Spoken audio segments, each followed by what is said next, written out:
Time is running out for you to have your voice heard in this year's election. You have until 7 o'clock tonight to either vote in person or drop off your filled out ballot in a ballot box. Denver 7's Gary Brode is joining us live from the Denver election headquarters tonight. And Gary, voter turnout could be higher than normal for off-year elections.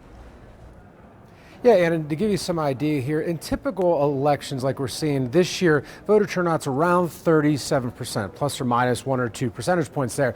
This year, officials are expecting that number could be as high as 40%, and I think it thanks in part to what is on the ballot this year. Voters will be asked to weigh in on 13 initiatives, which include 5 bonds, and if passed, it will be worth around $450 million. 12 candidates are also vying for 4 Denver school board seats, and that combination right now why officials are expecting more voters compared to similar elections.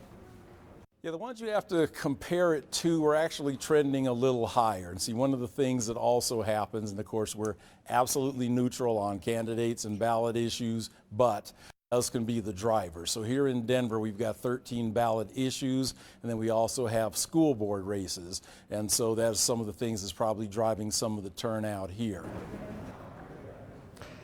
Despite the fact that voters got these ballots on October 8th, I believe it was, they have still, there's only 17% turnout at this point. Now that's pretty standard for the course from what officials are telling me. Typically, Denver voters tend to get their ballots in at the very last second, so they're expecting all of it to come in between 5 and 7 o'clock. Reporting live here in Denver, I'm Gary Brode, Denver 7. Yeah, I guess we like to keep them guessing. Thank you, Gary.